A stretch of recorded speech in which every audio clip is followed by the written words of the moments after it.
Datacracia, por Luli Radifária. Você é sempre bem-vindo ao nosso Datacracia e o tema de hoje, vigilância cultural. Luli, vamos falar de cultura do cancelamento? Pois é, todo mundo fala de cultura do cancelamento. O que é isso? Na verdade, ela funciona assim. Um usuário de mídia social, como Twitter ou Facebook, presencia um ato que ele considera errado, registra em vídeo ou foto, ou coloca na sua conta, com cuidado de marcar a empresa ou a autoridade pública, e daí replica entre as outras pessoas para que todo mundo cancele, pare de seguir, não acompanhe mais essa pessoa. Ou seja, é uma forma de ostracismo social através da mídia social. Isso parece coisa de cidade do interior. Pois é, mas é muito mais grave do que isso. Na verdade, é uma espécie de vigilância cultural. E vigilância cultural é muito maior, muito pior do que vigilância do Estado.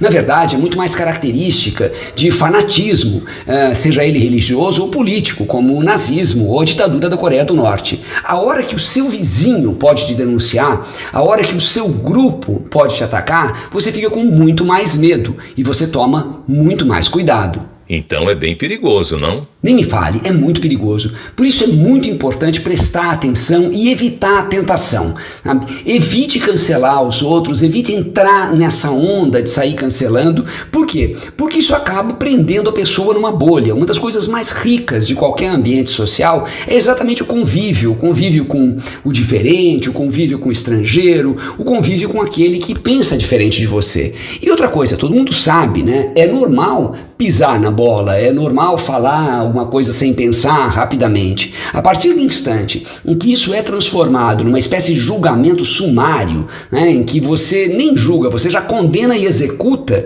você acaba criando uma cultura extremamente perigosa, uma cultura extremamente fanática, dentro exatamente daquele instrumento que deveria ser um instrumento de socialização. Eu sou o Mário Santi e conversei com o professor Luli Radifária. Datacracia, por Luli Radifária. Bibliomania, por Marisa Midori. Bom dia, professora Marisa Midori. A coluna de hoje traz a fotobiografia de Antônio Cândido?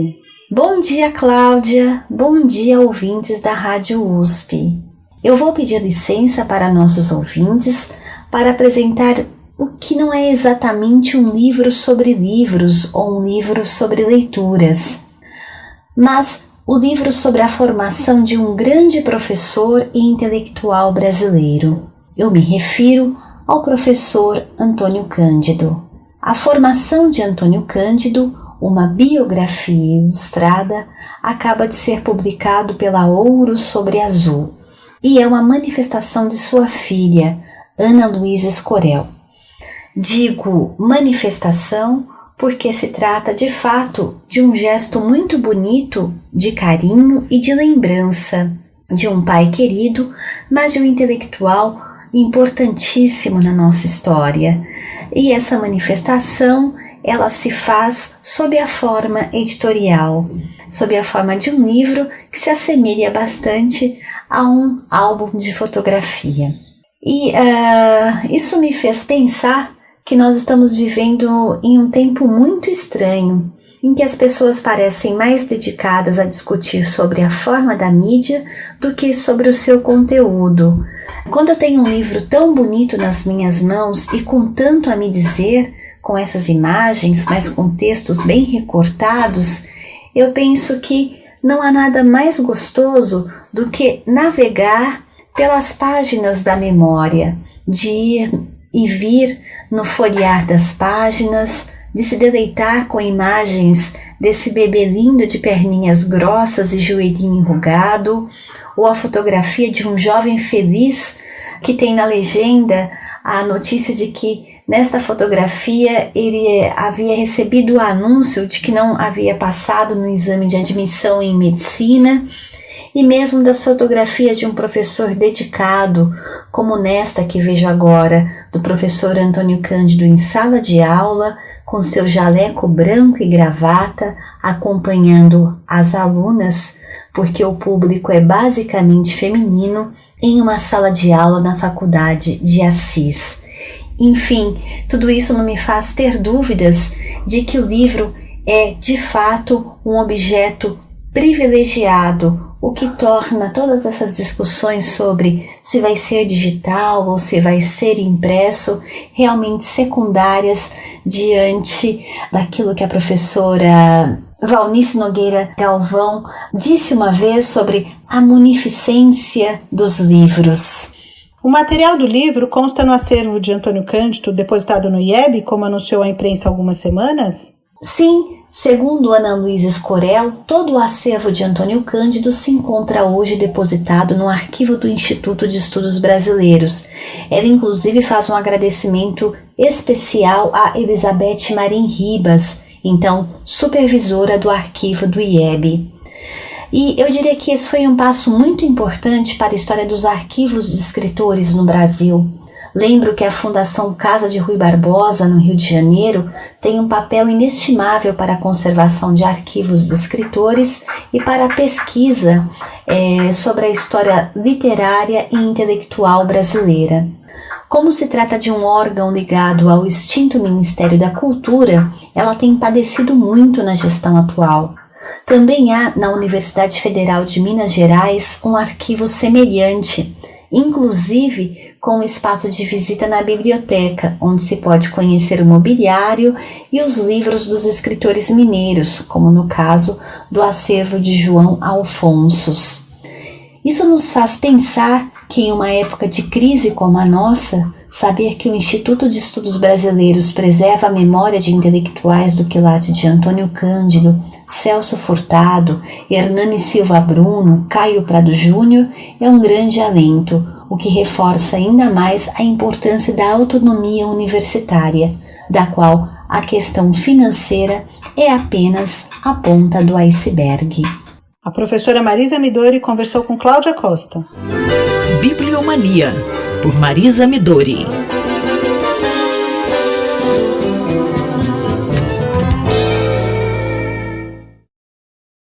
Entender estrelas. Uma viagem pela astronomia, por João Steiner. Professor João Steiner, o que são esses objetos que os astrônomos chamam de estrelas de nêutron e que vira e mexe aparece aqui nas nossas colunas?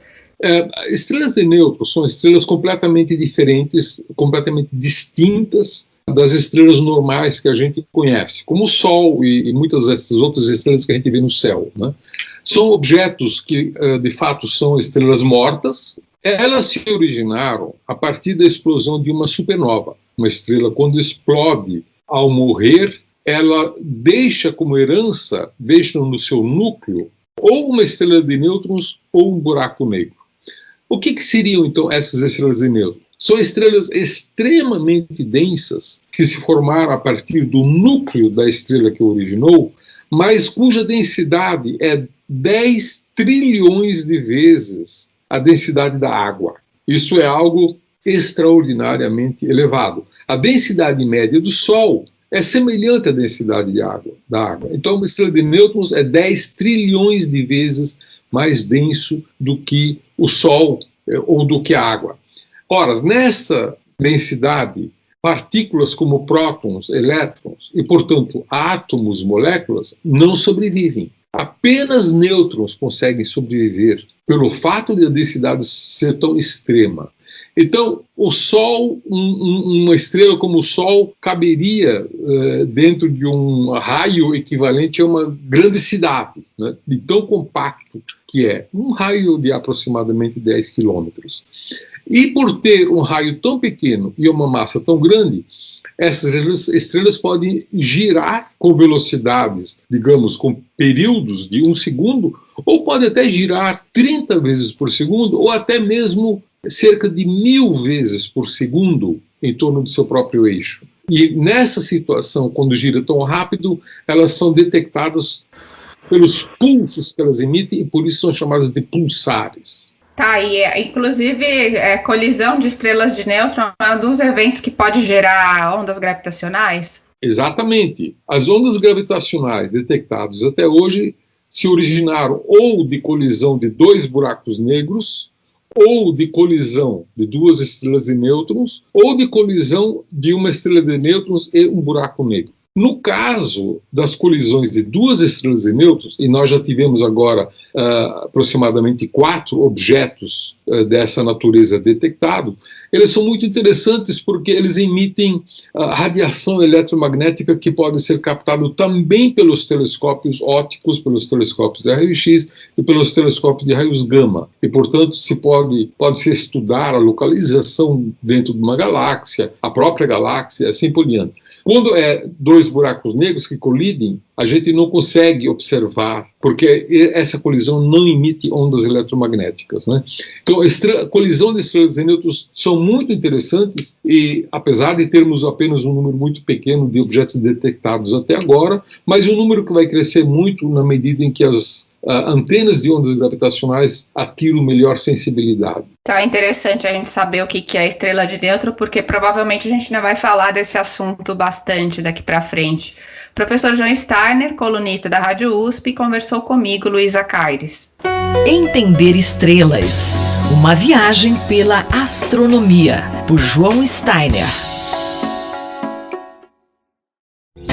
Ciência e Esporte, por Paulo Santiago. Esta semana foi lançada a nova série de placas de vídeo da NVIDIA, a RTX 30, um evento virtual muito aguardado por gamers e pesquisadores como os da ciência do esporte. Professor Santiago, como foi esse lançamento? Olá, ouvintes da Rádio USP. Isso mesmo, na madrugada de terça para quarta-feira, ocorreu um evento especial da empresa NVIDIA. Ela é uma empresa que trabalha com placas gráficas, né, as famosas placas de vídeo ou GPUs. E aí muitos podem se perguntar por que esse evento ele é tão importante até mesmo para a ciência do esporte. O evento, o interessante desse evento, ele foi apresentado pelo diretor executivo da empresa, o Jensen Huang, da cozinha da sua casa, né, porque estamos no período ainda de pandemia, mas eles lançaram as novas placas de vídeo, a série RTX 30, que contam com um grande poder computacional relacionado à tecnologia de computação paralela denominada CUDA. Esses CUDA Core, que são processamento paralelo, muitos não sabem, mas eles estão por trás de muitas coisas, de aplicações científicas e, por exemplo, em ciência do esporte. Então, muitos recursos computacionais, aplicações de técnicas de redes neurais, inteligência artificial, que vocês olham em artigos com futebol, com esportes em geral, utilizam-se da tecnologia das placas NVIDIA, no caso do processamento paralelo CUDA, para fazer reconhecimento, por exemplo, de pessoas, estimativas de pessoa em cena, fazer o tracking de pessoas.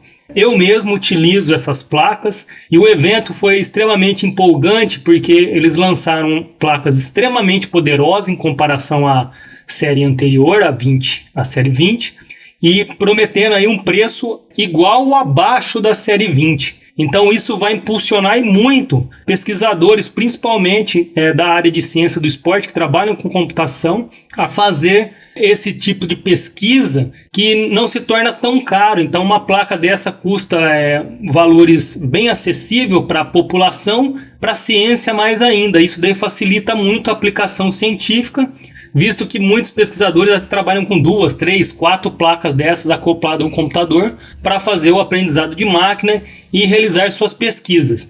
Interessante também que eles mostram que a aplicação são para várias outras áreas, usaram muito dessas placas, por exemplo, agora na pandemia com o Covid-19. Então esse é um lançamento não só esperado aí pelo mundo gamer, pelas pessoas que estão relacionadas à área de jogos eletrônicos, mas também por pesquisadores, porque isso facilita muito o acesso à tecnologia para realizar novas pesquisas. O que esse tipo de tecnologia pode oferecer a mais para a ciência do esporte? Além de todos esses benefícios, o que também podemos esperar em ciência de esporte, lembrem que eu comentei em várias colunas aqui já sobre os esportes, os Exer Games, que são os esportes que dependem da tecnologia, porque são realizados em jogos eletrônicos. Então essas placas, por exemplo, a top de linha e a topo de linha, ela promete aí que você consegue jogar em 8K com uma taxa de quadros muito boa, em 60 Hz. Então isso vai avançar bastante na qualidade dos jogos eletrônicos, vai avançar na parte de realidade virtual para treinamento esportivo, além, né, de facilitar o acesso e baratear pesquisas em ciência do esporte de quem utiliza esse tipo de tecnologia. Então, só tem coisa positiva, vale muito a pena assistir esse lançamento, ele tem por volta de 32 minutos, né? Tá no site da NVIDIA e no YouTube, é muito interessante, o vídeo de lançamento é uma verdadeira lição de como apresentar tecnologia, atrelando, né, a parte comercial, diversão e ciência, pesquisa e produtividade na área industrial ou em diversos setores, como por exemplo na própria academia em pesquisa. Então assistam, acho bem interessante, principalmente para quem gosta aí de gamers e também da área de ciências do esporte, tá? Tem tudo a ver com a parte de ciência do esporte, vocês vão ver muitos trabalhos que utilizaram essas placas, esse tipo de tecnologia. Obrigado e até a próxima coluna. Ouvimos o professor Paulo Roberto Santiago, da Escola de Educação Física e Esporte da USP, em Ribeirão Preto. Rita Estela para a Rádio USP. Ciência e Esporte, por Paulo Santiago.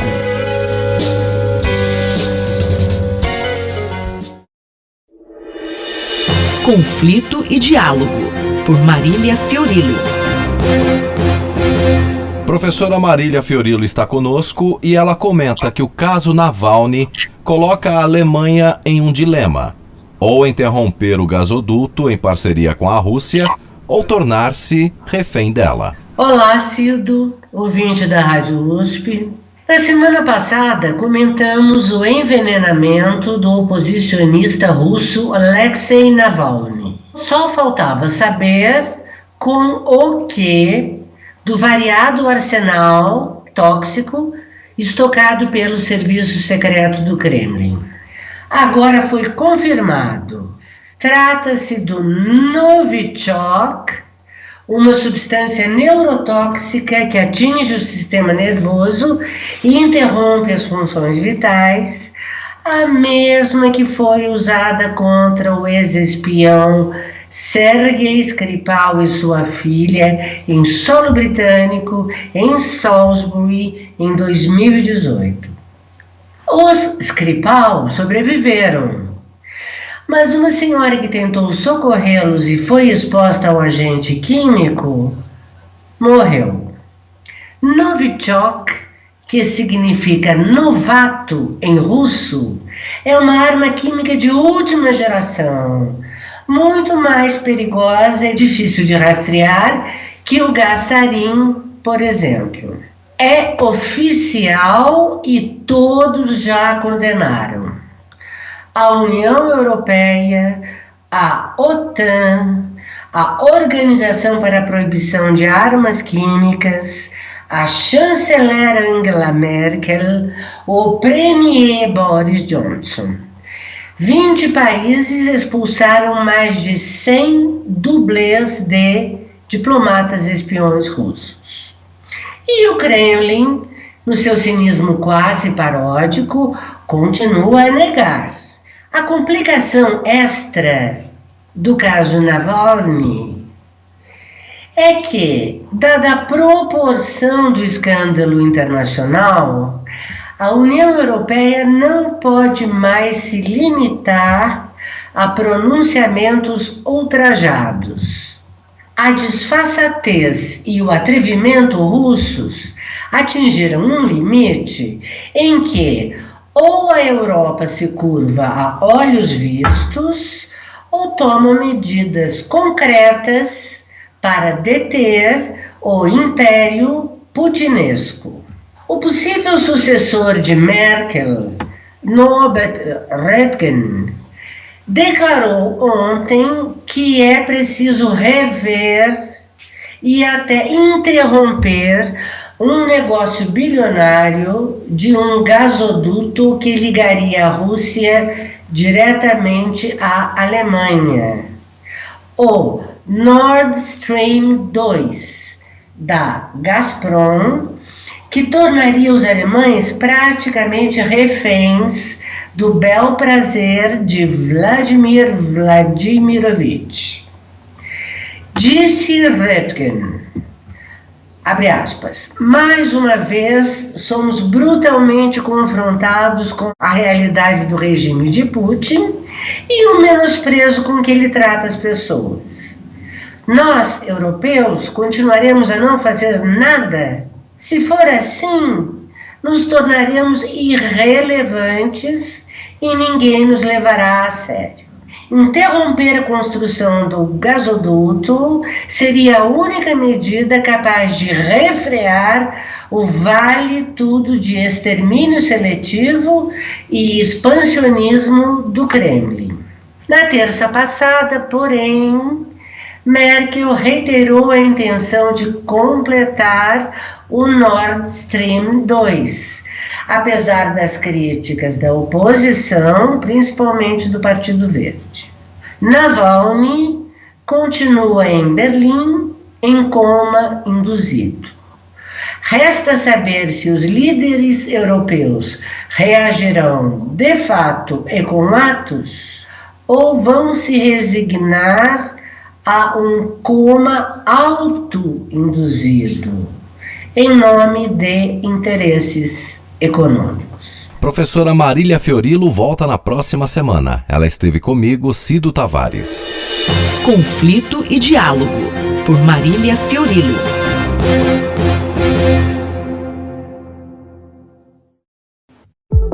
Educação e Direitos, com a professora Eunice Prudente. Professora Eunice, qual o tema da coluna hoje? Prezados, prezadas, prezades, educação e direitos. Um dos principais alicerces do Estado Democrático de Direito é, sem dúvida alguma, a livre circulação de informações.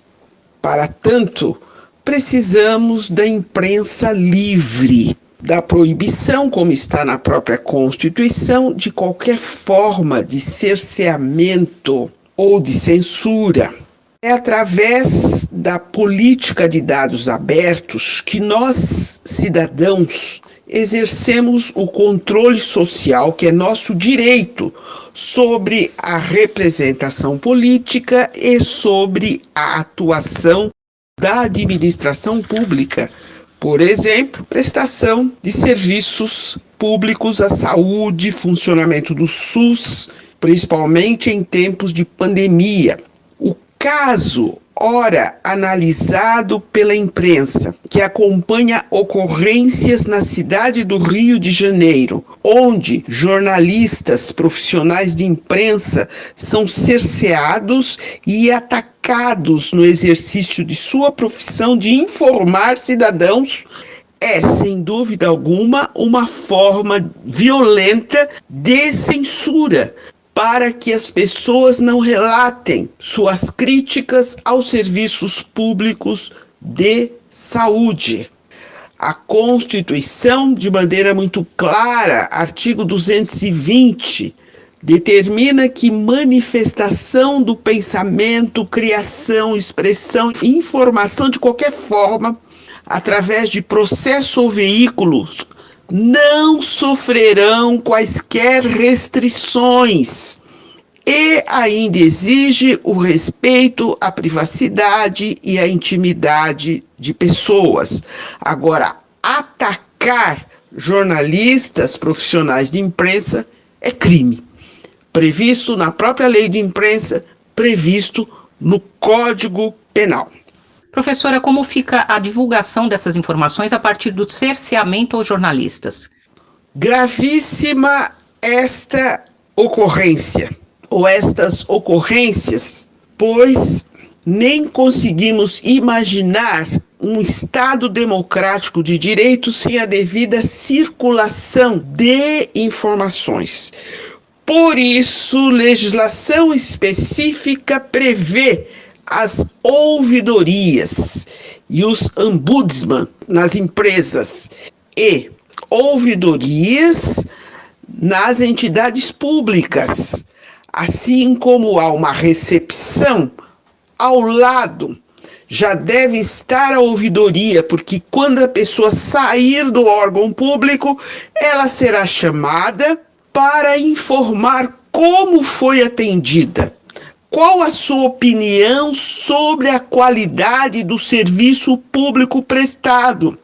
O Estado de São Paulo tem legislação específica desde 1999. O ouvidor é ele que vai ao titular da pasta e às autoridades para relatar o que ouviu, que tomou conhecimento sobre a qualidade dos serviços públicos com vistas a melhorá-los.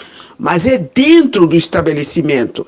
O que está ocorrendo como noticiado é na própria rua, cerceando os jornalistas, quando dentro dos prédios, sejam hospitais ou outros órgãos públicos, o ouvidor estaria ali pronto para ouvir as pessoas, tomar conhecimentos e levar diretamente no gabinete do prefeito, sim, para a busca de melhorias na prestação dos serviços públicos aos cidadãos. Eu, Simone Lemos, ouvi a professora Eunice Prudente. Educação e Direitos, com a professora Eunice Prudente.